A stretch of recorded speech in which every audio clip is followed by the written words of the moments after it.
Marilah kita ucapkan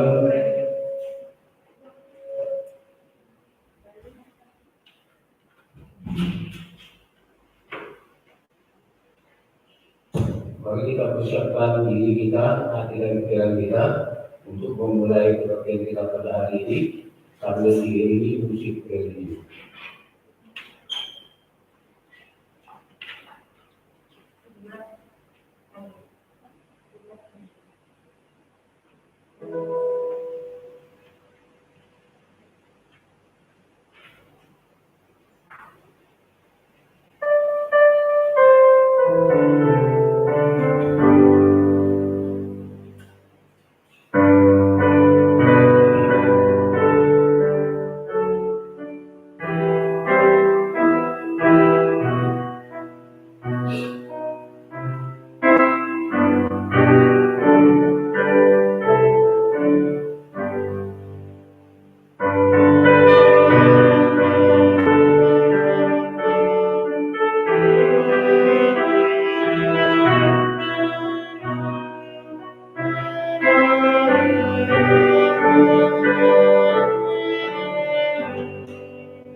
Jemaat yang dikasihi Tuhan, hari ini kita berkumpul untuk memuji dan memuliakan Tuhan kita pada acara minggu pertama setelah Trinitatis. Trinitatis artinya ketritunggalan Allah. Dialah Allah yang telah menjadikan langit dan bumi serta dengan isinya. Kami memuji Allah Bapa, Anak dan Roh Kudus, yang telah menciptakan dunia dan isinya. Melalui topik minggu hari ini, kita diajak untuk menjauhkan ketamakan. Karena firman Tuhan berkata, sebab walaupun seorang berlimpah-limpah hartanya, hidupnya tidaklah tergantung daripada kekayaannya itu. Tuhanlah yang menjadi sumber kehidupan kita. Dengan demikian, marilah kita selalu mencari harta kekayaan yang datang dari Allah Tuhan kita. Kami memuji Allah Bapa, Anak dan Roh Kudus, yang telah menciptakan dunia dan isinya. Dengan demikian, marilah kita memasuki persekutuan kita melalui ibadah minggu ini, bersorak-sorailah memuji Tuhan kita, bernyanyilah baginya. Kita bernyanyi dari buku nyanyian HKBP nomor 559 ayat pertama sampai yang kedua, Kudus-Kudus Tuhan.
Di dalam nama Allah Bapa dan nama Anaknya Tuhan Yesus Kristus dan nama Roh Kudus yang menciptakan langit dan bumi. Amin. Dunia ini sedang lenyap dengan keinginannya, tetapi orang yang melakukan kehendak Allah tetap hidup selama-lamanya. Haleluya. Haleluya. Haleluya.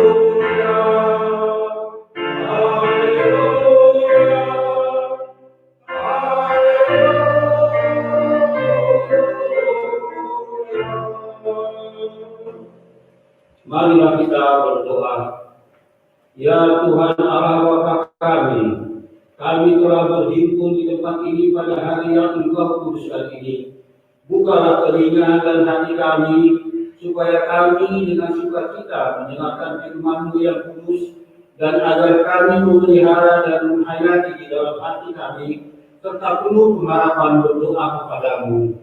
Ajarlah kami menghitung hari-hari kami sedemikian, hingga kami beroleh hati yang bijaksana. Terimalah kami ke dalam hidup yang kekal, di mana kami akan memuji Engkau di dalam Anak-Mu Yesus Kristus Tuhan kami. Amin. Kita bernyanyi dari buku nyanyian AKBP nomor 20 ayat pertama sampai yang kedua. Ya Yesus Tuhan kami.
Yang menjadi hukum Taurat bagi kita tertulis dalam Amsal 20 ayat yang ke-13. Janganlah menyukai tidur, supaya engkau tidak jatuh miskin. Bukalah matamu, dan engkau akan makan sampai kenyang. Demikianlah hukum Taurat Tuhan. Marilah kita bersama-sama memohon kekuatan dari Tuhan kita. Ya Tuhan Allah, kuatkanlah kami. Amin. Kita bernyanyi dari buku nyanyian AKBP nomor 165 ayat pertama sampai dengan ayat yang kedua. Betapa agung kasih-Mu.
Ya Tuhan Allah Bapa kami yang Maha Kuasa, kami berseru dan memanggil nama-Mu karena kami susah dan gelisah mengingat segala dosa dan kejahatan kami.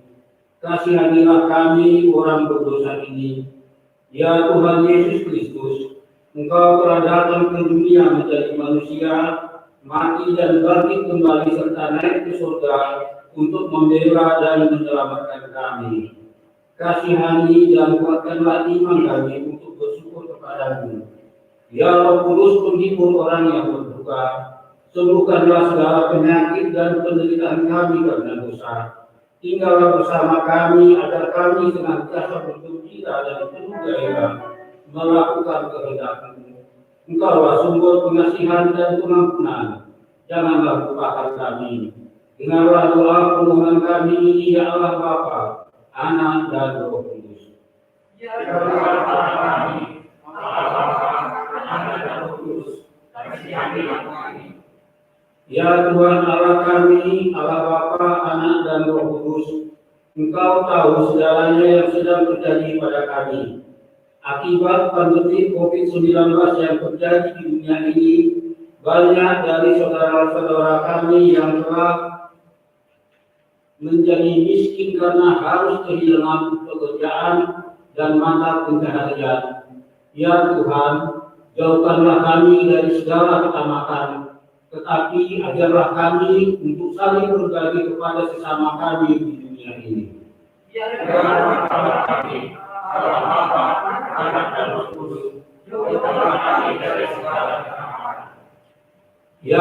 Allah kami, Allah Bapa, Anak, dan Roh Kudus, akibat pandemi COVID-19 dengan terpaksa kami harus selalu berlomba dan bersaing untuk mencari kekayaan dan materi dunia ini. Akibat persaingan tersebut, akhirnya ada di antara kami yang tidak punya waktu untuk memuji dan memuliakan nama-Mu setiap hari. Harta duniawi sudah menjadi tujuan yang utama bagi kami, karena kami menduga bahwa itulah yang menjadi sumber kehidupan kami. Ternyata semuanya akan sia-sia apabila kami tidak mencari kekayaan di dalam kerajaan-Mu. Ya Tuhan Allah kami, ajar kami untuk menjauhkan segala ketamakan dan tuntunlah kami untuk mencari kekayaan dalam kerajaan-Mu. Ya Tuhan Allah kami, Allah Bapa, Anak, dan Roh Kudus, jauhkan kami dari segala ketamakan. Kasihanilah dan ampunilah segala dosa dan kesalahan kami. Bangunkanlah hati dan jiwa kami, supaya kami dapat meninggalkan segala perbuatan kami yang jahat dan kami memperoleh hidup yang baru di dalam Yesus Kristus Tuhan kami. Amin. Kita bernyanyi dari penyanyian 730 ayat 2 dan ayat 3. Berdayakanlah diri.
Janji Tuhan akan keampunan dosa kita. Karena semua orang telah berbuat dosa dan telah kehilangan kemuliaan Allah, dan oleh karena kasih karunia telah dibenarkan dengan cuma-cuma karena penebusan dalam Kristus Yesus. Kristus Yesus telah ditentukan Allah menjadi dalam pendamaian karena iman dalam darahnya.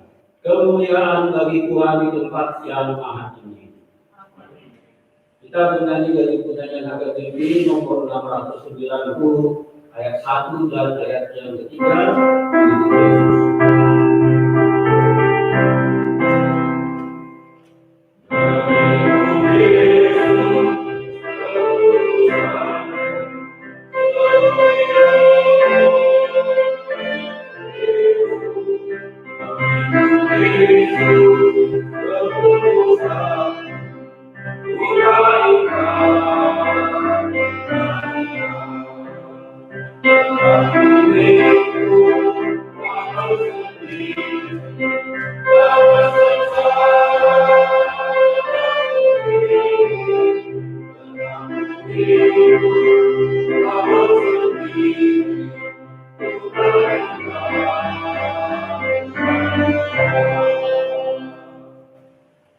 Firman Tuhan yang menjadi epistel pada minggu pertama setelah Trinitatis pada hari ini tertulis dalam Amsal 22 ayat 22 sampai dengan 29. Janganlah merampasi orang lemah, karena ia lemah, Dan janganlah menginjak-injak orang yang berkesusahan di pintu gerbang. Sebab Tuhan membela mereka dan mengambil nyawa orang yang menapasi mereka. Jangan berteman dengan orang yang lekas busa, jangan bergaul dengan seorang pemarah. Supaya engkau dapat menjadi dan termasuk dalam diri sendiri. Jangan engkau termasuk orang yang membuat persetujuan dan yang menjadi penampung hutang. Mengapa orang mengambil hati hidup dari kamu? Bila kamu tidak memberikan apa-apa baik-baik. Jangan engkau memindahkan bekas tanah yang lama yang ditetapkan oleh nenek moyangmu. Pernahkah engkau tidak orang yang dia dapat pada yang sendiri, bukan dari orang-orang ini. Demikian firman Tuhan. Berbahagialah orang yang mendengar firman Tuhan serta memeliharanya dalam hatinya. Amin. Kita bernyanyi dari penyanyian PKB 224 ayat 1 dan ayat 4. Tuhan pakai hidup.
Marilah kita mengaku iman kepercayaan kita, sebagaimana teman-teman kita di seluruh dunia mengakuinya. Aku percaya kepada Allah Bapa yang Maha Kuasa, langit dan bumi. Aku percaya kepada Yesus Kristus, Anak yang tunggal Tuhan kita, yang dikandung daripada Roh Kudus, lahir dari anak Maria, yang menderita secara di bawah pimpinan Pontius Pilatus, disalibkan, mati dan dikuburkan, dan turun ke dalam kerajaan. Pada hari ketiga, bangkit pula dari antara orang mati, naik ke surga, duduk sebelah kanan Allah, Bapa yang Maha Kuasa. Dari sana akan datang kelak untuk mengakhiri orang yang hidup dan yang mati. Aku percaya kepada Roh Kudus dan Yesus Kristus yang kudus, persekutuan orang kudus, pengampunan dosa, kebangkitan dari dan hidup yang kekal. Amin. Kita mendengarkan puasa Jumat.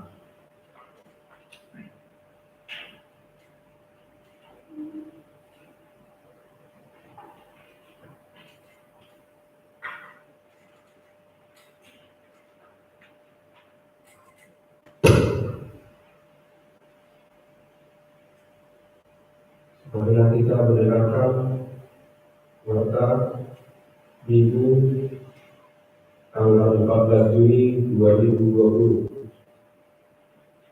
Pelayanan nama minggu kita hari ini adalah minggu pertama setelah Trinitatis, yang berarti minggu pertama setelah ketunggalan Allah. Topik minggu kita jauh bilang utamakan untuk altar berwarna hijau. Perayaan ibadah minggu hari ini yang menarik ibadah kita saat ini semoga pendeta kita ditulis sebuah ini mengenai segalanya ditulis sebuah jenis segala. Kiranya Tuhan berkati hamba-Nya yang melayani kita hari ini. Perayaan minggu tanggal 27 Juni 2020 yang melayani pengkhotbah pendeta kita ditulis sebuah kotak pengajian, ditulis kalau sebuah evangelis segalanya. Kiranya Tuhan berkati persiapan para pelayan. Ibadah minggu dengan merujuk surat dari Reses KKUB Distrik 8 DKI Jakarta, selama masa transisi pertama semua warga jemaat masih melaksanakan ibadah minggu di rumah masing-masing selama 4 minggu, yaitu minggu tanggal 7, 14, 21, dan 28 Juli 2020. Untuk pelaksanaan ibadah pada masa transisi ini, KKUB Resort Diaspora tetap melakukan live streaming dari gereja kita pada setiap ibadah minggu pukul 8.30. Sejauh ini kami berharap kesediaan para halalu untuk melaksanakan tugas terpisahnya sebagai pelayan ibadah dan tim ibadah untuk melaksanakan ibadah live streaming, sehingga ibadah kita dapat berjalan dengan baik.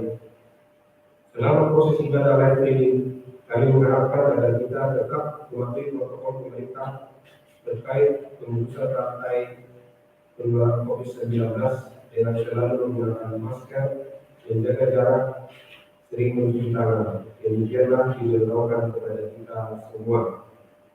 Diakoni sosial gereja tahap ketiga sehubungan dengan kondisi pandemi COVID-19 yang masih terjadi hingga saat ini yang berdampak langsung kepada beberapa warga jemaat kita, maka dengan ini gereja kita melalui seksi diakoni gereja sedang mengupayakan pengadaan sembako tahap ketiga bagi warga jemaat kita yang sangat membutuhkan bagi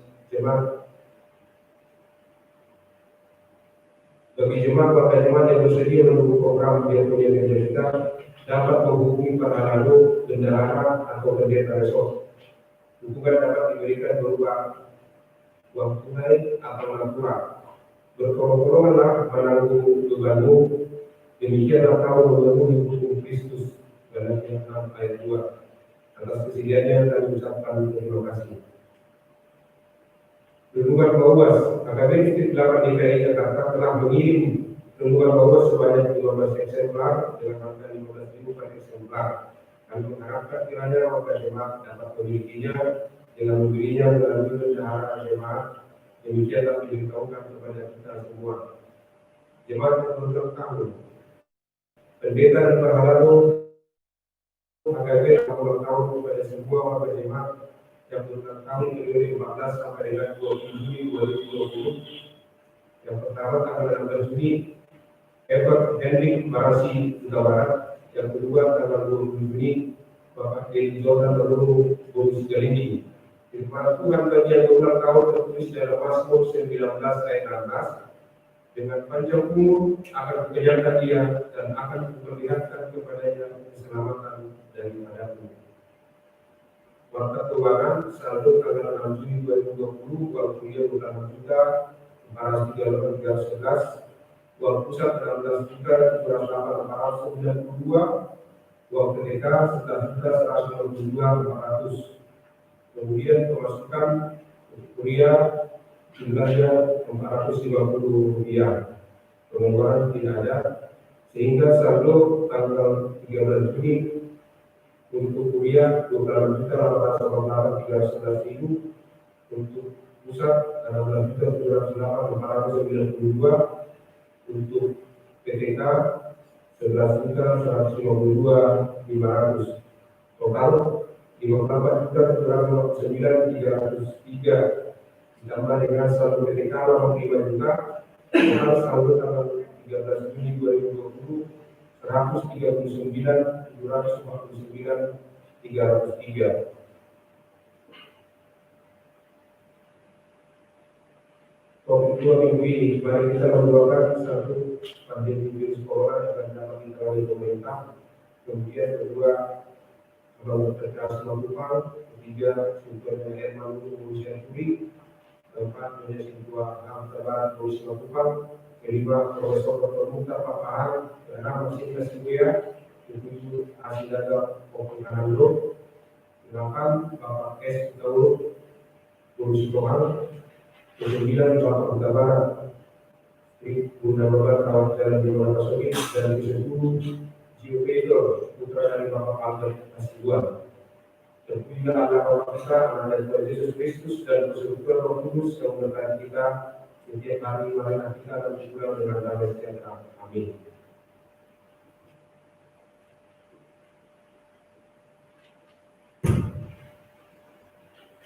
Marilah kita bernyanyi dari buku nyanyian AKBP nomor 716 ayat yang kedua, di dalam hidup.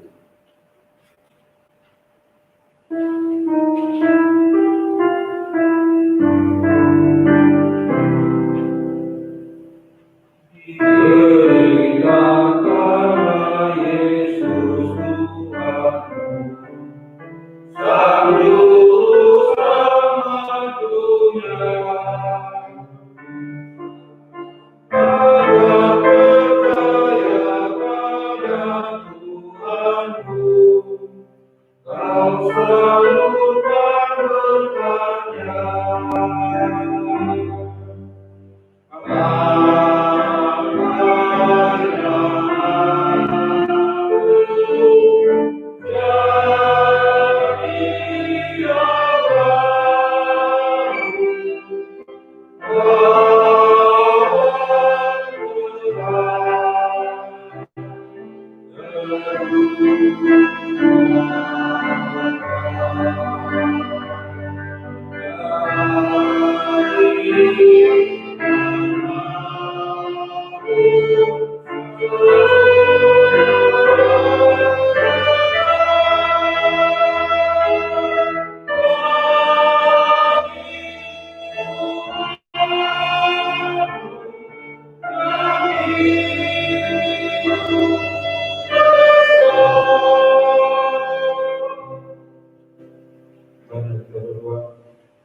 Bapa kami di surga, Bapa yang kami puji dan sembah di dalam nama Tuhan Yesus Kristus.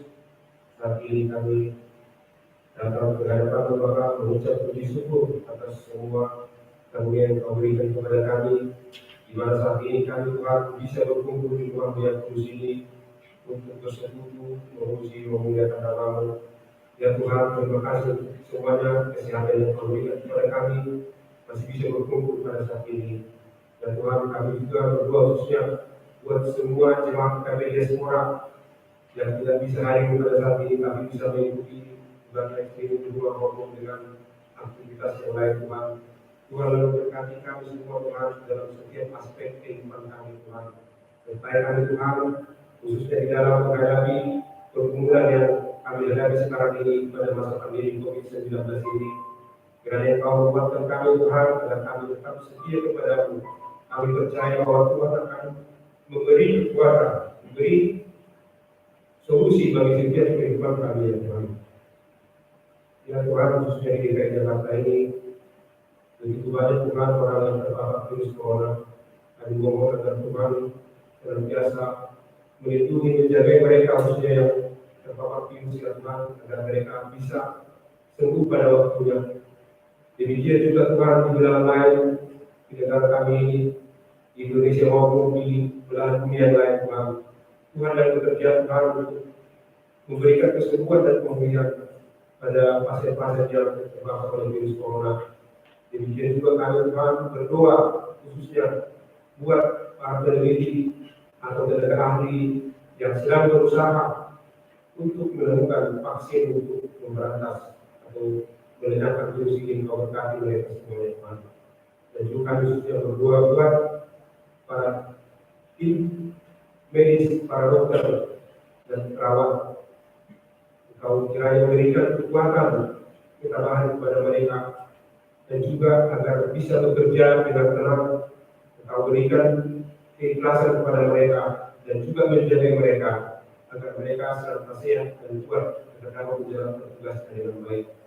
Ya Tuhan, kami berdoa juga khususnya buat pemerintah negara kami serta Tuhan, khususnya dalam mengatur pergerakan atau tata kehidupan masyarakat Indonesia Tuhan, agar bisa berjalan dengan baik Tuhan, agar punya kesadaran juga Tuhan untuk menjaga kesehatannya, untuk menjaga kebersihan, dan juga untuk rajin mencuci tangan, memakai masker, dan juga tidak berkerumun ya Tuhan.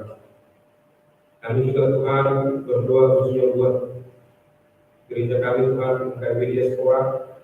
Kau sertai Tuhan agar kiranya minggu-minggu ke depan Kau melayani kami agar bisa beribadah bersama, demikian juga untuk di Jakarta maupun ibadah di tempat yang lain, agar kiranya silaturahmi antara kami bisa kembali seperti biasa. Ya Tuhan, saat ini kami berdoa untuk rencana pemberian bantuan tahap ketiga di gereja Murni Diaspora. Tuhan kiranya menggerakkan para jemaat maupun simpatisan agar bisa kiranya memberikan dukungan dana untuk kebutuhan tersebut, dan juga Tuhanlah yang memberikan ketabahan juga buat jemaat yang mungkin kena pengaruh dari virus COVID-19 ini. Kami juga Tuhan berdoa jemaatku yang 26 tahun pada minggu ini, yaitu Herbert Marasi Barat, demikian juga Bapak Dedi Jordan Manurung. Kau berkati mereka Tuhan yang masih dalam studi Tuhan, menyertainya agar dia bisa Tuhan belajar dengan baik Tuhan, dan juga bisa memanfaatkan waktunya dengan sebaik-baiknya Tuhan. Lindungi dan berkati. Demikian juga Bapak Dedi Manurung, Tuhan juga menyertainya dalam keluarganya, berkati dia dalam pekerjaannya, dan juga memberikan damai sejahtera dan sukacita dengan keluarganya. Ya Tuhan, kami juga berdoa buat jemaatmu yang dalam keadaan sakit maupun dalam pemulihan, yaitu Dr. Kasih Matupang, Sintonya Hermanung Guru Syaturi, Nyonya Sintua Hantabar Guru Matupang, Profesor Dr. Muta Papahan, demikian juga Masih Nasibuya, Amal Kasih Jaga, Bapak S. Barat, dan Bapak Barat, serta Gio Pegor, putra dari Bapak Albert. Bagian kami memohon Tuhan agar Engkau merawat mereka, menjawab mereka Tuhan, agar boleh kesembuhan dan pemulihan yang daripada Tuhan. Ya Tuhan, berkatilah setia perawatan yang diberikan kepada mereka. Berkati juga obat dan makanan yang diberikan kepada mereka Tuhan, agar mereka memperoleh kesembuhan yang daripada Tuhan. Kami juga Tuhan berdoa buat para pengelola Tuhan, dengan mereka menyertainya agar dapat menjalankan tugasnya dengan baik dan penuh tanggung jawab. Ya Tuhan, dapat surga dan perbaikan yang dapat dilakukan di baru. Kami mohon tuntunanmu kepada hamba yang menyampaikan bahwa diri saudara dapat menyampaikannya dengan baik, dan Engkau berikan hikmat kepada kepada beliau. Ampunlah Tuhan itu dari kesalahan kami, kami menceritakan bahwa ini hanya dalam nama Anakmu Yesus Kristus Tuhan. Amin.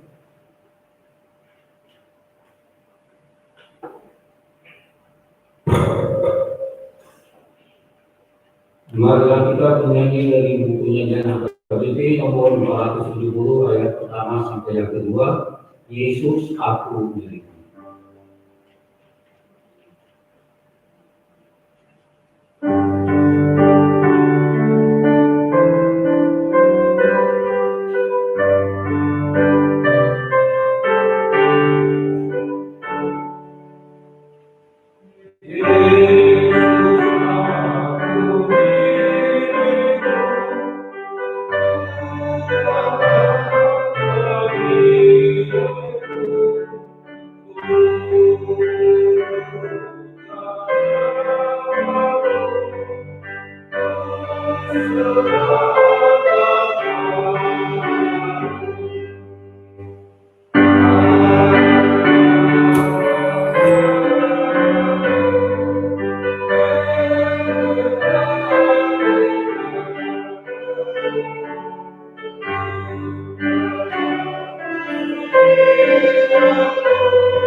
Damai sejahtera Allah Bapa yang melampaui segala akal,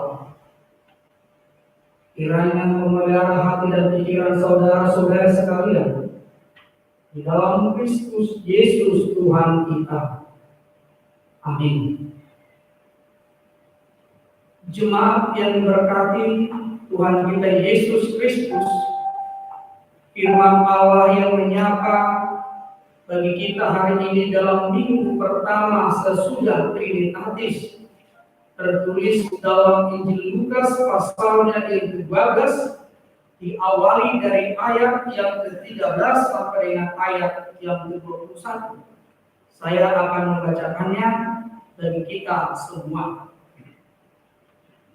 Judul perikop, orang kaya yang bodoh. Seorang dari orang banyak itu berkata kepada Yesus, "Guru, katakanlah kepada saudaraku supaya ia berbagi warisan dengan aku." Tetapi Yesus berkata kepadanya, "Saudara, siapakah yang telah mengangkat aku menjadi hakim atau pengantara atas kamu?" Katanya lagi kepada mereka, "Berjaga-jagalah dan waspadalah terhadap segala ketamakan. Sebab walaupun seorang berlimpah-limpah hartanya, hidupnya tidaklah tergantung daripada kekayaannya itu." Kemudian dia mengatakan kepada mereka suatu perumpamaan. Katanya, ada seorang kaya, tanahnya berlimpah-limpah hasilnya. Ia bertanya dalam hatinya, "Apakah ini tempat di mana aku dapat menyimpan hasil tanahku?" Lalu katanya, "Inilah yang akan aku perbuat. Aku akan merombak lumbung-lumbung, dan aku akan mendirikan yang lebih besar, dan aku akan menyimpan di dalamnya segala gandum dan barang-barang. Sesudah itu, aku akan berkata kepada jiwaku, ada padamu banyak barang, tertimbun untuk bertahun-tahun lamanya. Beristirahatlah, makanlah, minumlah, dan bersenang-senanglah." Tetapi firman Allah kepadanya, "Hai engkau orang bodoh, pada malam ini juga jiwamu akan diambil daripadamu. Dan apa yang telah kau sediakan, untuk siapa itu nanti? Demikianlah jadinya dengan orang yang mengumpulkan harta bagi dirinya sendiri, jika ia tidak kaya di hadapan Allah." Ayat 12 saya akan membacakan sekali lagi, 21 saya akan membacakan sekali lagi. Demikianlah jadinya dengan orang yang mengumpulkan harta bagi dirinya sendiri, jika ia tidak kaya di hadapan Allah. Demikianlah firman Tuhan. Bapak Ibu sekalian yang terkasih dalam nama Yesus Kristus, demikian juga dengan warga jemaat yang saat ini bersama-sama dengan kami beribadah di rumah masing-masing. Salam dari HKBP Respon Diaspora bagi kita. Selamat hari Minggu bagi kita semua. Pada masa PSBB beberapa bulan yang lalu, seorang ibu meng-WA saya. Dia adalah salah satu warga jemaat yang pernah saya layani. Dia berkata kepada saya melalui WA, "Aman, tolong doakan saya. Saya sekarang lagi mengalami pergumulan yang berat. Suami saya karena COVID ini dia di PHK. Sementara saya sebagai ibu rumah tangga tidak mempunyai pekerjaan. Anak saya saat ini akan lulus SMA dan akan melanjutkan studi ke perguruan tinggi. Semuanya itu terkendala. Apa yang telah kami rencanakan, apa yang telah kami impikan, semuanya seolah-olah tiada artinya. Suami saya tidak lagi bekerja, penghasilan lagi tidak ada. Karena itu saya sampai stres sama memikirkannya." Itu menjadi gambaran satu ibu rumah tangga dari sekian banyak yang saat ini mengalami dampak dari COVID-19 yang sudah terjadi saat ini. Bahkan bukan hanya ribuan, mungkin juga jutaan. Karena ketika COVID terjadi, berapa banyak perusahaan harus tutup karena mereka tidak mampu menggaji, memberi upah bagi karyawan mereka. Itu menunjukkan bahwa ini sekalian terkasih, di masa pandemi COVID yang sedang terjadi ini, ternyata kita diajari untuk menjadi orang yang tidak tamak. Karena seberapa banyak juga harta yang kita simpan, seberapa banyak juga kekayaan yang kita kumpulkan, itu ternyata tidak bisa memberi keyakinan jaminan bahwa kita tidak akan mengalami persoalan, bahwa kita tidak akan mengalami penyakit namanya COVID. Bahkan ketika kita membaca media sosial, orang-orang yang besar, seperti ada orang yang kaya yang pernah kita lihat media sosial di Italia dan di Brazil, ada yang korban tewas terpapar COVID 2019 atau COVID-19 itu adalah mereka juga yang memiliki materi secara banyak, kekayaan mereka miliki. Tetapi ketika penyakit itu datang, ketika kematian itu menghampiri mereka, di manakah kuasa dari kekayaan itu? Di manakah daya pengaruh dari uang yang kita kumpulkan itu? Jika ajal sudah menjemput, jika sudah sakit penyakit menghampiri kita, kekayaan sepertinya tiada artinya dibandingkan kesehatan. Harta yang banyak tidak ada gunanya dibandingkan hidup yang bisa bersekutu, bermasyarakat, bersama keluarga dan bersama jemaat-jemaat dan kasih Tuhan. Bapak Ibu sekalian yang terkasih, saya mengangkat kisah ini bukan berarti harta itu tidak penting, kekayaan itu tidak penting. Saya ingin mengatakan kekayaan itu penting, harta itu penting, uang itu penting. Uang itu tidak ada salahnya, kekayaan itu tidak ada salahnya. Bahkan Paulus juga mengatakan orang yang tidak bekerja janganlah ia makan. Kita juga diajari untuk mencari kekayaan, diajari untuk pintar, supaya kita bisa mencari apa yang menjadi kebutuhan hidup kita. Allah memberi kita rasio, Allah memberikan kita pengetahuan, itu juga dalam rangka supaya manusia bisa menghadapi persoalan-persoalan hidupnya, termasuk dalam memenuhi kebutuhannya. Itu sebabnya Allah berkata kepada orang yang bodoh, pemalas, hai pemalas, belajarlah engkau kepada semut. Itu artinya supaya kita benar-benar hidup sebagai umat yang percaya kepada Tuhan dan menggunakan kemampuan kita untuk mencari rezeki yang telah disediakan Tuhan di alam semesta ini, untuk mencari kehidupan di alam semesta ini. Namun yang menjadi persoalan di sini adalah bukan masalah harta, bukan masalah uang, bukan masalah kekayaan. Persoalannya adalah masalah manusianya, masalah karakter orangnya.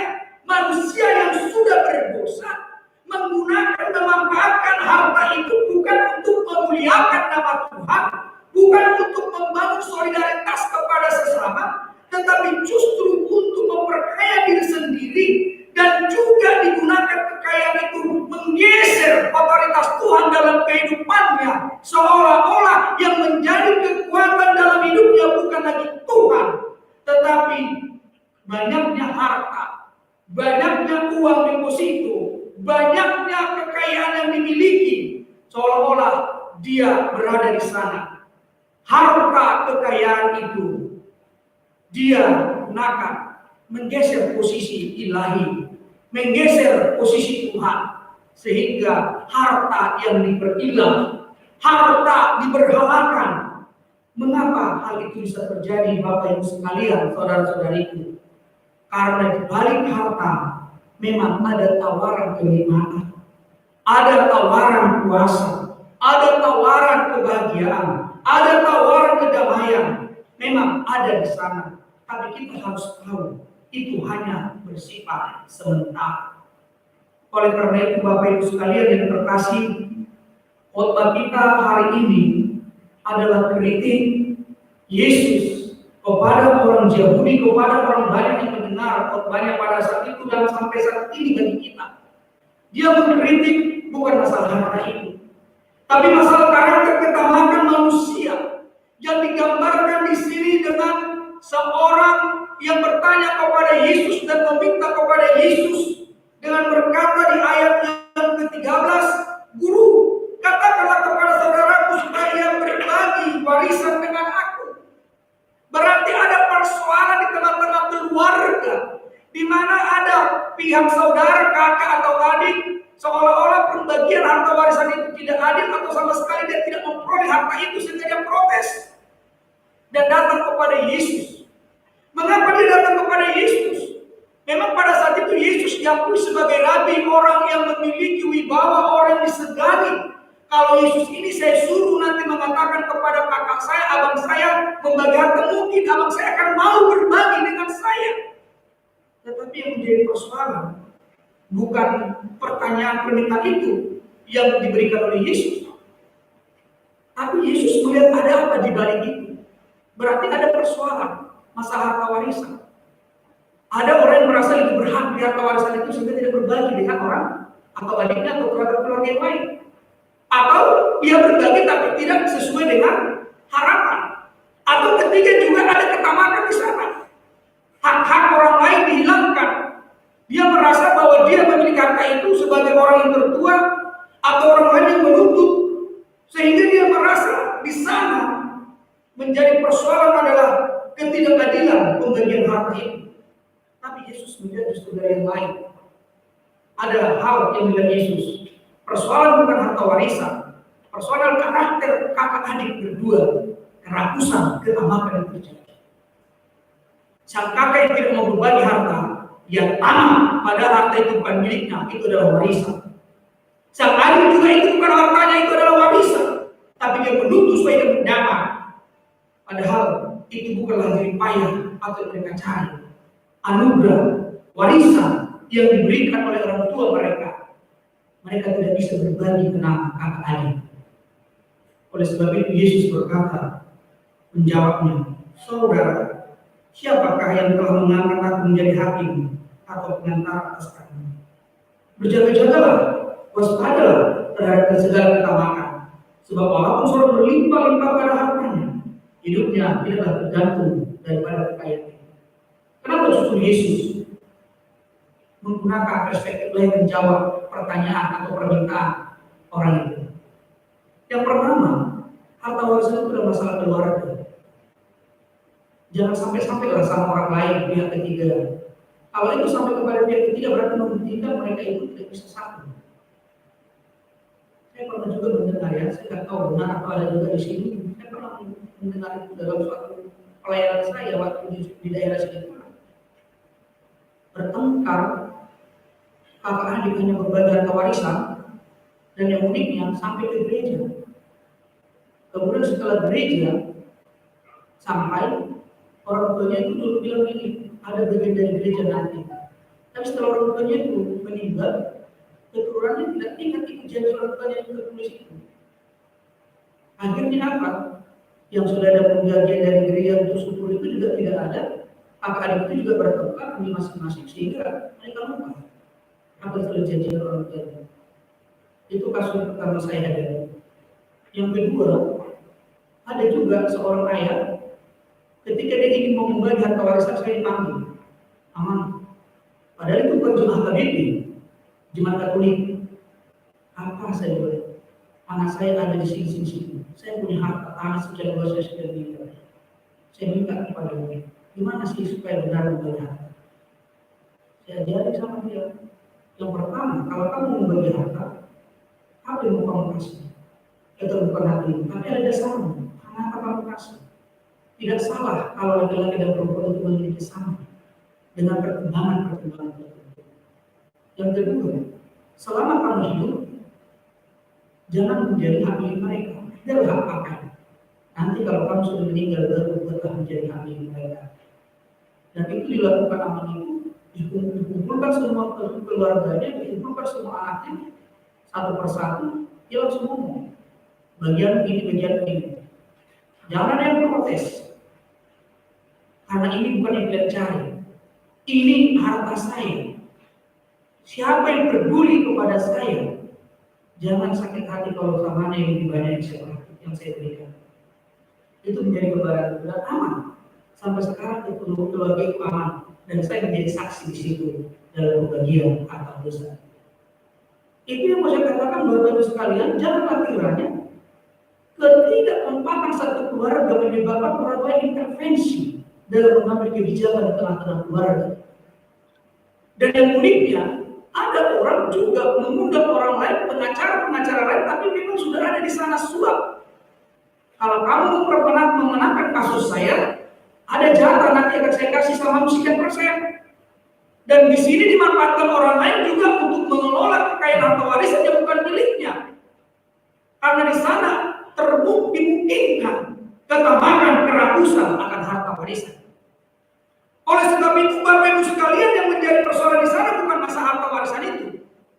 Persoalan adalah masalah karakter ketamakan dalam diri antara kakak adik, sehingga tidak ada keadilan, sehingga tidak ada kesamaan, pemahaman, kepikiran. Padahal harta warisan itu adalah merupakan anugerah pemberian, bukan yang dicari ataupun yang mereka usahakan. Oleh sebab itu, Bapak Ibu sekalian, karena memang di sana ada kasus masalah karakter ketamakan, maka Yesus mengangkat suatu perumpamaan untuk menjelaskan kepada mereka, mengubah pola pikir itu. Jika pola pikir mereka selama ini terpusat kepada ketamakan itu, kerakusan itu, Yesus menggeser kerakusan itu menjadi sesuatu kebodohan, menjadi sesuatu ketamakan. Kenapa itu menjadi ketamakan dan menjadi kebodohan? Yesus menggambarkan ada seorang kaya, karena berlimpah-limpah hasilnya. Dia bertanya dalam hatinya, apakah yang harus berbuat? Sebab aku tidak mempunyai tempat di mana aku dapat menyimpan hasil tanahku. Lalu katanya, inilah yang akan aku lakukan. Aku akan merombak lumbung-lumbung, dan aku akan mendirikan yang lebih besar, dan aku akan menyimpan di dalamnya segala gandum dan barang-barang. Sesudah itu aku akan berkata kepada jiwaku, ada padamu banyak barang, tertimbun untuk bertahun-tahun lamanya. Beristirahatlah, makanlah, minumlah, dan bersenang-senanglah. Dan mungkin juga ada karakter manusia saat yang seperti itu. Ketika COVID terjadi, orang yang sudah memiliki deposito, orang yang memiliki sumber harta merasa nyaman, nggak masalah. Sampai 7 generasi saya tidak akan bisa terasa karena harta saya banyak. Dia menimbun. Akibatnya rasa kepedulian tidak ada. Dan saya ingin katakan Bapak Ibu sekalian, saya ingin melihat sebenarnya di negara kita ini, khususnya warga HKBP, banyak orang-orang kaya, banyak orang-orang besar. Tapi persoalannya dari kondisi yang terjadi masa COVID itu, berapa persenkah orang yang terbuka hatinya menolong masyarakat yang terdampak langsung dari COVID tersebut.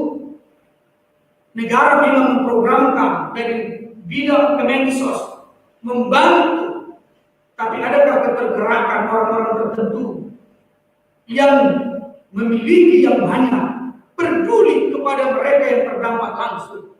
Berapa banyak warga masyarakat yang di-PHK?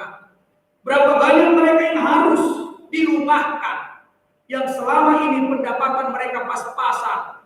Kalau prinsip bahasa Batak, menggunakan jalan berkari, pagi mencari, sore dinikmati. Di manakah mereka yang memiliki harta selama ini? Mereka tidak muncul. Memang ada beberapa orang yang peduli, tetapi itu juga mereka khawatir tentang kelangsungan kehidupan mereka ke depan. Padahal di sisi lain, orang berpikir bagaimana supaya bisa makan, yang lain berpikir bagaimana supaya bisa rumahnya 10, mobilnya berganti, dan semua gaya hidupnya mewah, yang menunjukkan seolah-olah nilai dia, prestisi dia, di balik kekayaan harta itu, harkat derajat martabatnya lebih tinggi dari mereka yang mengemis, dari mereka yang miskin, dari mereka yang bekerja sebagai tukang sampah, dan banyak orang memahami seperti itu. Seandainya kita perhadapkan antara orang kaya dan orang miskin, siapakah yang selalu kita hormati lebih dahulu? Pasti kita hormati orang kaya yang datang pakai mobil. Bahkan kalau parkir di parkiran mobil, kalau kita bawa mobil misalnya hanya Toyota Avanza, kemudian datang Mercy, siapa yang duluan dikejar sama tukang parkir untuk diparkirkan? Mercy. Jadi artinya itu masyarakat juga, kita juga yang mengkonstruksi kekayaan itu menjadi utama, menjadi lebih penting dari nilai kemanusiaan. Nah, oleh sebab itu Bapak Ibu sekalian, Yesus menggambarkan ternyata orang kaya bodoh itu bukan masalah kekayaannya yang dilihat oleh Tuhan, tapi kebodohannya itu terletak ketika dia merasa bahwa jaminan kehidupannya bergantung kepada kekayaannya, yang mengatakan jiwaku ada padamu banyak harta, banyak barang, tertimbun untuk bertahun-tahun lamanya. Beristirahatlah, makanlah, minumlah, dan bersenang-senanglah. Dia merasa bahwa sudah hartanya banyak, kalau sudah kekayaannya tertimbun, tidak ada masalah lagi. Benarkah orang yang sudah mapan secara ekonomi tidak persoalan lagi? Apakah orang yang sudah memiliki secara materi hidupnya berlimpah-limpah tidak ada masalah lagi? Ternyata tidak. Selama dia menjadi manusia, selama dia masih di dunia ini, siapapun pasti akan mengalami banyak pergumulan dan tantangan sebagai dinamika kehidupannya di tengah-tengah masyarakat ini. Siapa yang punya tantangan? Presiden kita sendiri sebagai orang nomor satu di Indonesia juga banyak tantangan. Selalu ketar-ketir, di mana lawan politik selalu berusaha untuk menjebak dengan kebijakan-kebijakannya. Banyak masalah. Orang-orang kaya juga memiliki persoalan-persoalan, di mana kaya itu ketika dia tidur dia berpikir bagaimana hartanya, kekayaannya, dia tidak nyaman karena memang benarlah yang dikatakan oleh Yesus, di mana hartamu di situ hatimu. Oleh sebab itu seseorang yang membuat harta kekayaan jasmani menjadi prioritas dalam hidupnya, maka hatinya akan terbawa oleh harta tersebut. Dia mau datang ke gereja, dia berpikir rumahnya jangan-jangan ada maling, ada pembongkar. Sama juga dengan seorang petani, ketika padinya sedang mulai menguning di sawah, ketika dia di gereja dia selalu berpikir juga bagaimana sawahnya di sana nanti datang burung makani padi. Sama seperti itu. Kalau di Wonosobo pada saat musim panen, ada guna martor pamulu, mamurapori. Jadi sejak masa mamurapori, kalau tidak terjadi yang namanya mau padi menguning, gereja kosong. Kenapa kosong? Karena tiap hari mereka harus ke sawah itu mengusir burung, aporihi. Itu yang menyebabkan. Karena apa? Karena mereka melihat di sana harta mereka. Kalau tadi itu habis dimakan burung, apa yang mau dipetik? Sama juga seperti kita. Di mana harta kita, di situlah hati kita. Kalau harta kita merasa anak kita harta kita, maka kepada anak kita hati kita. Seandainya saya mau bertanya Bapak Ibu sekalian, apakah harta yang paling berharga bagi Bapak Ibu sekalian? Apakah keturunan, kekayaan, atau juga harga diri? Sama seperti orang Batak, puncak daripada kesempurnaan hidup itu ketika ada yang disebut dengan tuluha. Harta apa tuluhai? Moral, harga bio, pasangan. Kalau itu kita jadikan kekayaan kita, maka hati kita akan bersama. Hidup kita dikendalikan olehnya. Namun dalam hati kita saat ini itu mau dioper, mau digeser Yesus, bahwa yang menjadi harta kita itu jangan lagi bersifat jasmani, tapi harta kita itu harus kita lihat adalah firman Allah, supaya hati kita, hidup kita dikendalikan oleh firman Allah, sehingga ketamakan itu tidak ada, keserangan itu tidak ada.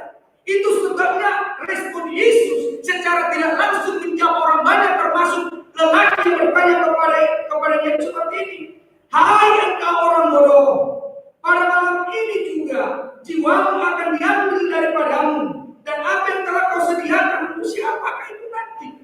Itu menjadi jawaban kepada orang kaya yang bodoh itu. Kebodohannya itu terletak ketika dia merasa harta dan yang disebut kekayaan itu menjadi jaminan kehidupan dia. Ternyata jika malam ini diambil nyawanya, mau kemanakan harta itu? Siapa yang akan menikmati itu? Jangan-jangan anaknya bertengkar, anaknya menjadi persoalan karena harta yang ditinggalkan. Oleh sebab itu, harta yang mana yang harus kita kumpulkan? Harta yang mana? Maka sebenarnya Yesus mengajar kita untuk melakukan perbuatan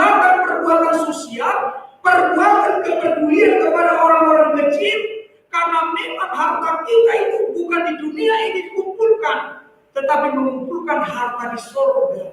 Apakah mengumpulkan harta di surga itu? Mengumpulkan harta di surga adalah menjadikan kehidupan kita teladan berkat bagi orang lain. Mari kita uji sekarang hidup kita. Selama perjalanan 2020 ini, banyak yang sudah kita lewati. Tetapi dalam proses kita jalani dan kita lewati, apa yang sudah kita koleksi? Perbuatan-perbuatan apa yang sudah kita lakukan? Apakah perbuatan yang kita lakukan itu adalah bersifat egosistis, mengumpulkan harta untuk diri kita sendiri, mengkoleksi merek-merek sepatu yang luar biasa mahal yang untuk kita nikmati, untuk kita gunakan. Kemudian kita bagi laki-laki mengkoleksi yang namanya, bisa kita katakan, gaya hidupnya banyak yang dikoleksi, dompet-dompet, tali pinggang, semua ada hal-hal yang baru dikoleksi. Tapi itu semua masih hanya bersifat yang kebutuhan daging atau keinginan daging.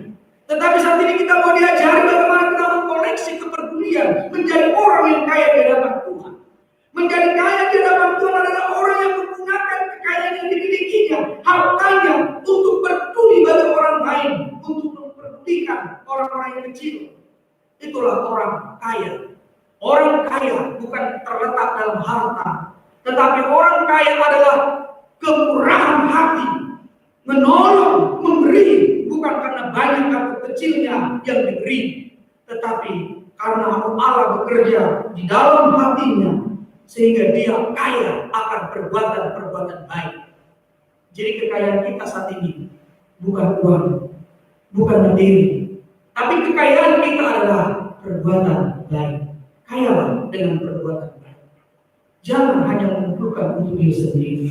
Jangan hanya untuk memperhatikan diri sendiri, tapi belajarlah kita mengumpulkan untuk orang lain. Tradisi gereja dulu seperti itu, Bapak Ibu sekalian.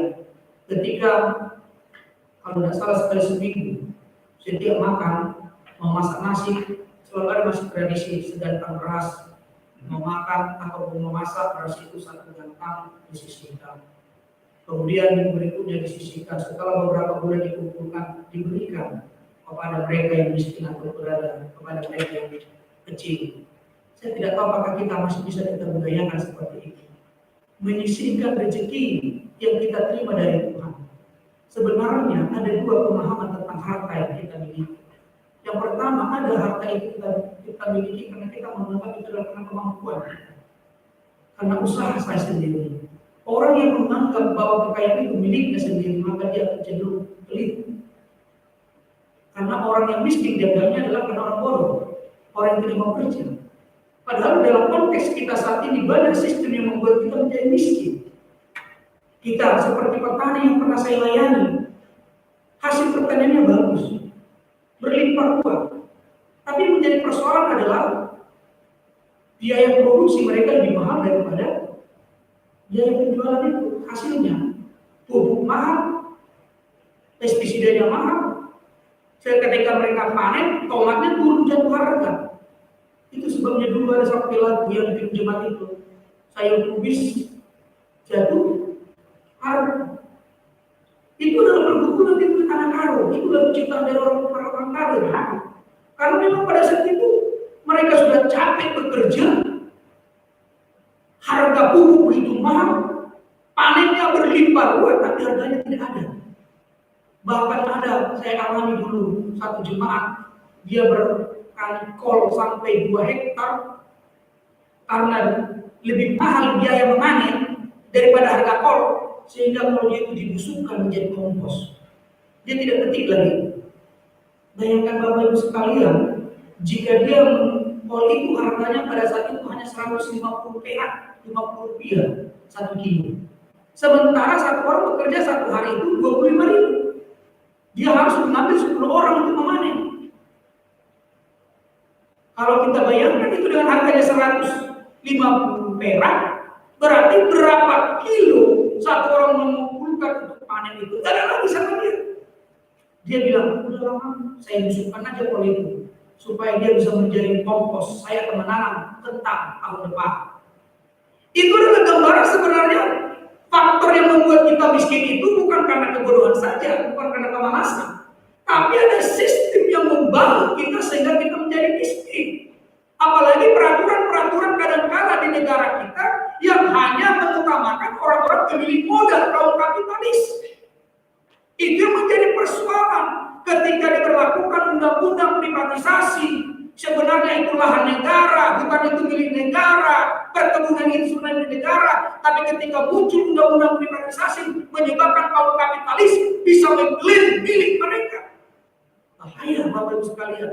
Bahkan yang uniknya sekarang, perusahaan-perusahaan transnasional yang bisa melintasi negara ternyata sudah menguasai hak hidup orang banyak. Aqua itu dari perusahaan Danang milik Prancis. Semua sumber mata air di Indonesia yang bagus, yang baik, air gunung Sebaya, air gunung yang di apa ini Pangrango juga saya tahu gunung Salak. Itu Aqua punya. Dan kalau kita ngambil ke sana Bapak Ibu sekalian, kita sudah kena hukum. Karena memang ada hak mereka untuk mengelola. Itu menyebabkan kemiskinan selalu terjadi. Dan uniknya, tanah juga kita tidak memiliki rakyat Indonesia. Mengapa saya katakan seperti itu? Ketika rakyat Indonesia, mereka yang termarginal, tinggal di pinggiran-pinggiran kali. Mengapa? Karena memang ruang itu dulu tidak ada bagi mereka. Mereka mau mengolah tanah dari mana? Tanah wilayah juga saat ini juga seolah-olah sudah mulai dikuasai atas undang-undang, atas milik tertentu, tetapi sebenarnya memiliki pada perusahaan-perusahaan tertentu. Kalau dikatakan banjir karena rakyat tinggal di pinggiran Kali Ciliwung, persoalannya apakah memang mereka ingin tinggal di sana? Siapa sih yang tidak ingin tinggal di rumah mewah, di rumah yang mapan, sederhana? Tapi kondisi ruang bagi mereka tidak memiliki kesempatan yang sama untuk dapat menikmati kebebasan berusaha, untuk dapat menikmati yang namanya kebebasan untuk mendapatkan kehidupan yang layak. Biaya anggaran-anggaran negara aja dikorupsi juga oleh orang-orang tertentu. Bagaimana mereka mau mencari hidup? Mereka tinggal di pinggir-pinggir kali yang menjadi dikatakan negara sebagai sampah masyarakat. Sebenarnya adalah sistem yang tidak mendukung bagi mereka. Itu sebabnya Bapak Ibu sekalian, kemiskinan-kemiskinan yang terjadi adalah karena ketamakan-ketamakan orang tertentu. Ketamakan-ketamakan kaum kapitalis yang menciptakan sistem mereka mengumpul dan menumpuk harta, tetapi bagi mereka yang lain mengais rezeki hanya untuk sesuap nasi. Itulah yang mereka pikirkan. Bisa kita bayangkan ada 3 faktor penyebab kemiskinan itu terjadi. Yang pertama yang saya katakan tadi, memang ada orang yang miskin karena malas. Amsal Salomo berkata kepadanya, hai pemalas, belajarlah engkau kepada semua. Yang kedua, ada juga miskin itu karena sistem, maka di sana harus ada reformasi sistem, ada pembaharuan sistem yang mendukung semua masyarakat untuk dapat hidup bersama-sama. Tetapi ada juga ketiga, kemiskinan karena tuntutan keinginan sendiri. Sama seperti Thomas Aquinas, bapak-bapak gereja, dia meninggalkan hartanya. Dia ingin menipu Kristus, menjadi biarawan, menjadi biarawati. Dia menjadi para pelayan, meninggalkan harta yang duniawi untuk mengikuti Yesus kaum-kaum pertama. Tetapi yang menjadi sorotan kita, jangan kemiskinan itu terjadi karena ada orang-orang yang tamak, yang rakus. Dan itulah yang sedang dikatakan Yesus kepada kita, mari menjadi orang kaya, tapi kaya di hadapan Allah. Kaya di hadapan Allah menggunakan harta itu menjadi kemuliaan nama Tuhan. Kaya di hadapan Allah itu berarti kita mengambil apa menjadi hak kita dan memberikan hak kepada orang lain. Dan jika bisa, kita juga harus memberikan hak kita untuk dinikmati orang lain. Karena apa yang kita miliki juga adalah anugerah pemberian Tuhan kepada kita. Secara sederhana saya ingin katakan, harta kita itu di sana juga ada hak hidup orang lain. Mengapa saya katakan seperti itu? Allah memberikan kepada kita banyak supaya kita bisa juga menjadi seorang berkat kepada orang lain. Allah memberikan kepada kita sedikit supaya kita bisa mencukupkan kehidupan kita dengan yang sedikit itu. Berarti ada keseimbangan. Yang mengumpulkan banyak tidak berlebih-lebih. Yang mengumpulkan sedikit dia bisa merasa cukup. Yang mau bersyukur dan tidak menjadi orang-orang yang rakus. Kekayaan bukan sebagai seberapa banyak harta yang saya miliki, tetapi kekayaan seberapa banyak dan seberapa mampu saya menolong orang lain dengan yang sedikit yang saya miliki. Sama seorang janda Sarpat ketika Elia kelaparan, dia hanya memiliki segenggam tepung dan minyak sedikit, tetapi itu tidak menjadi alasan bagi dia untuk tidak memberi bagi Allah untuk mendapat makanan. Tetapi ketika mau dia memberi, justru minyak itu tidak pernah habis, tepung itu tidak pernah habis, karena karakter yang ada dalam ibu janda Sarpat itu adalah karakter yang memberikan hidup. Orang yang mau memberikan hidupnya kepada orang lain, maka kehidupan juga akan mengalir kepadanya. Jangan pernah berpikir dari sudut harta mau menolong orang lain, tapi marilah berpikir dari sudut kehidupan, dari sudut kemanusiaan mau menolong orang lain. Cerita yang sederhana Bapak sekalian yang pernah saya baca. Seorang ibu, dia memelihara ternak, ini di kampungnya, ternak ribuan. Dia berangan-angan dalam hidupnya dan berdoa, Tuhan, seandainya Engkau membuat ternak bagi saya ini, ternak ini, anaknya ada 15, nanti 2 akan saya kasih ucapan syukur ke gereja, berarti 13 lagi sama dia. Berarti 2 akan saya kasih, nanti saya jual hasilnya. Ternyata setelah ternaknya beranak, anaknya 18. Yang diinginkan tadi hanya 15. Tapi kau memberi 18. Sesudah dia 18, dia sangat bersenang, bersuka cita. Tapi dia langsung begitu. Yang ini nanti untuk uang kuliah anakku. Yang ini nanti untuk bapak ini. Yang ini kesini, ini bayar utang. Yang 8 habis semua dibagi hanya untuk keinginan dan kebutuhannya. Dia lupa. Dia berjanji tadi akan memberikan kepada Tuhan 2. Tuhan itu janji dia, bukan Tuhan yang minta. Tapi karena itu tidak terjadi, Bapak Ibu sekalian, pada proses perjalanan memelihara ternak lebih, masa-masa hidup Naam, semua ternaknya mati, hidupnya juga mati. Semua mimpi dia hilang. Kemudian dia berkata, kejam sekali kata Tuhan. Bukan hanya anaknya yang mati, hidupnya juga mati. Jadi artinya Bapak Ibu sekalian, tadi dia berjanji ingin memberikan itu adalah azab. Sesuatu yang sudah kita niatkan dalam hati. Tapi karena ketamakan tadi ketika melihat realitas seperti ini, akhirnya kita lupa apa yang terjadi. Jangankan yang ada itu, yang kita harapkan dari orang lain itu, yang kita miliki pun akan hilang semuanya. Kalau memang itu bukan rezeki kita, kalau itu bukan berkah dari Tuhan, itu akan hilang dan sia-sia. Oleh sebab itu Bapak Ibu sekalian, mari kita jauhkan ketamakan itu. Mari kita tinggalkan keserakahan itu. Hiduplah sebagai manusia yang peduli. Hiduplah sebagai manusia yang mengasihi sesama. Karena di sana ada terjadi sharing kasih, sharing kehidupan, sharing yang namanya harta. Karena di dalam diri kita, orang lain juga tergantung akan kita. Dan kita juga tergantung akan orang lain. Sehingga kita tidak bisa mengatakan, aku hidup bisa tanpa dirimu, atau kamu bisa hidup tanpa diriku. Tapi kita adalah manusia yang saling bergantungan, interdependensi. Kita ketergantungan antara satu dengan yang lain.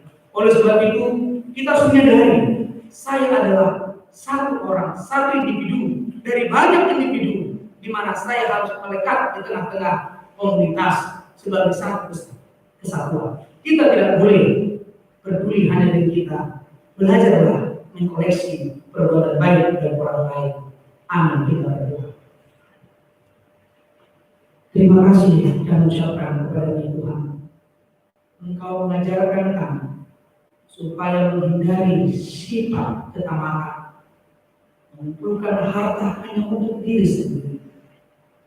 Tetapi Engkau mengajarkan kami untuk mengutamakan kepedulian dari sesama. Jika Engkau memberikan kepada kami sedikit, biarlah dengan sedikit itu kami juga bisa menolong orang lain. Jika Engkau memberikan kepada kami banyak, biarlah dengan yang banyak itu juga kami mampu menolong orang lain. Kekayaan itu bukanlah terhadap materi atau harta yang kami miliki, kekayaan itu berpusat pada karakter kami, pada hati kami, kaya akan perbuatan baik, kaya akan hati yang mau peduli kepada orang lain. Di mana kami meletakkan harta kami, yaitu firman-Mu, maka kekayaan kami ada di sana. Ketika kekayaan kami adalah firman Allah, maka kami diajari untuk saling memperhatikan, mengumpulkan harta bukan untuk diri kami sendiri, tetapi juga memperdulikan kebutuhan dan kehidupan orang lain.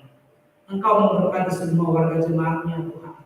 Berikanlah kiranya berkat yang berkelimpahan, baik harta, uang, kekayaan dari mereka. Tapi janganlah kiranya kekayaan harta dan uang itu yang mengendalikan hidup mereka. Tapi berikan hikmah, budi pekerti kepada semua umat, sehingga mereka mampu mengelola harta kekayaan yang Kau berikan kepada mereka.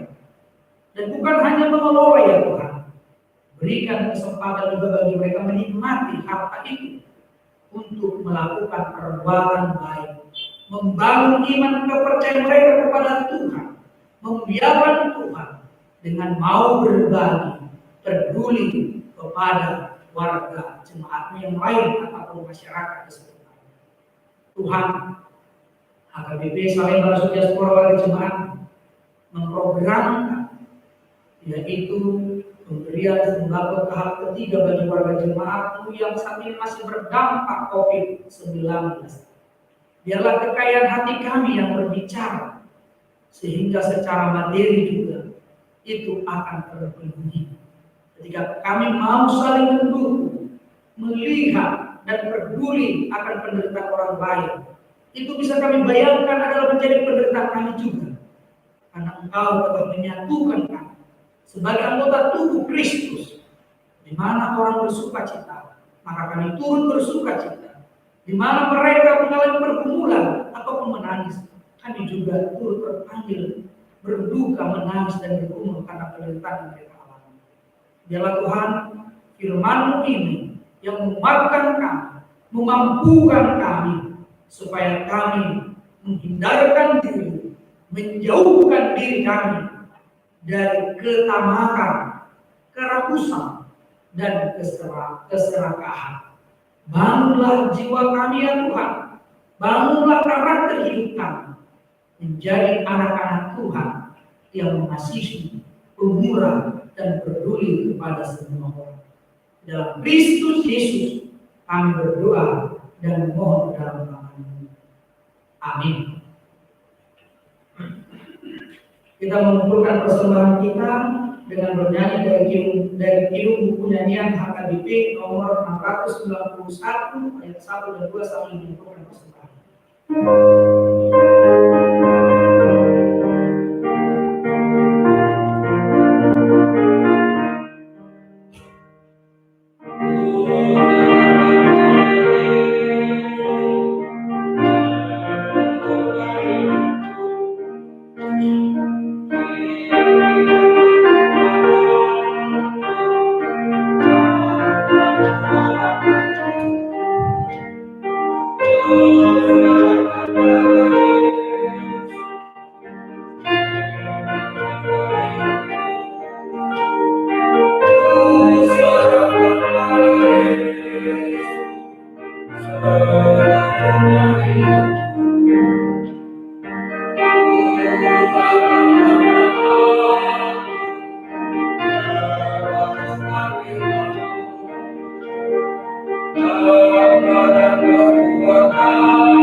menaikkan segala hormat dan pujian kepada Allah Bapa, Anak, dan Roh Kudus.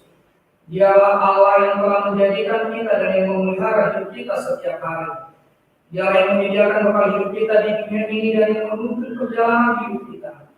Dengan demikian kita harus melakukan firman-Nya, menjauhkan segala ketaatan. Berikanlah hidup menjadi suara berkat bagi dunia ini. Kami melalui Tuhan Allah Bapa, Anak dan Roh Kudus yang telah menyediakan bekal kita di dunia ini. Di dalam keyakinan yang pasti pada Allah Tunggal, marilah kita hidup dan bekerja di tengah bumi yang sedang menghadapi tantangan berat akibat pandemi COVID-19. Tuhan adalah sumber kehidupan kita, bukan dari dunia ini. Dengan demikian, marilah kita mencari kekayaan dan harta yang berharga dari kerajaan Tuhan.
Marilah kita mendoakan persembahan kita.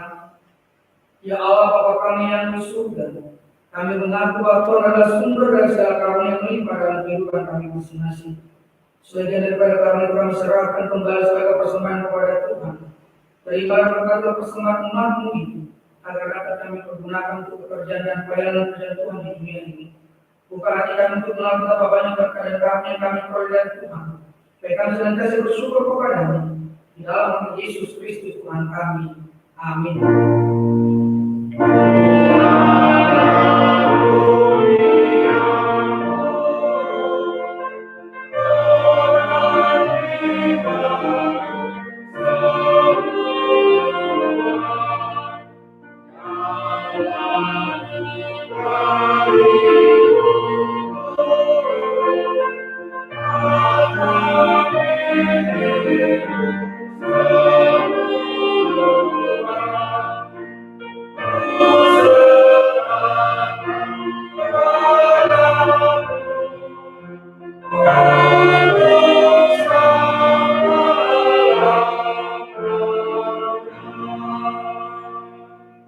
Bapa kami yang di surga, dikuduskanlah nama-Mu, datanglah kerajaan-Mu, jadilah kehendak-Mu di bumi seperti di sorga. Berikanlah kami pada hari ini makanan kami yang secukupnya, dan ampunilah kami atas kesalahan kami, seperti kami juga telah mengampuni orang yang bersalah kepada kami. Dan janganlah membawa kami ke dalam pencobaan, tetapi lepaskanlah kami daripada yang jahat.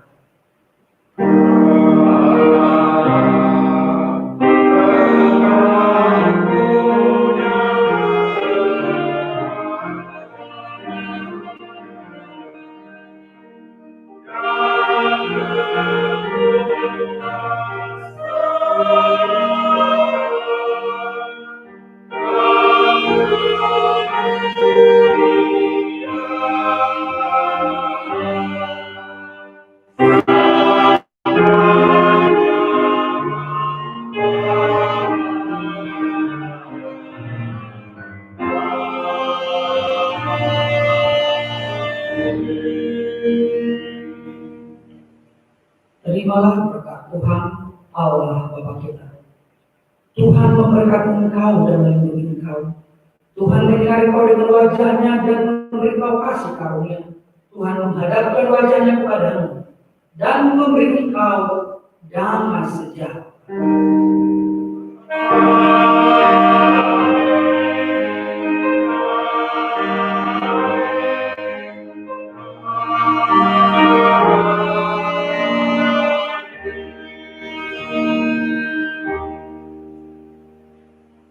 Selamat hari Minggu bagi kita Bapak Ibu sekalian. Demikian juga dengan warga jemaat HKBP Resort Diaspora dimanapun berada, khususnya yang beribadah bersama-sama dengan kami di rumah masing-masing dari HKBP Resort Diaspora Pahala dan Unit Ibadah. Kami sampaikan salam kami, selamat hari Minggu. Tuhan Yesus memberkati kita semua. Salam sehat. Horas.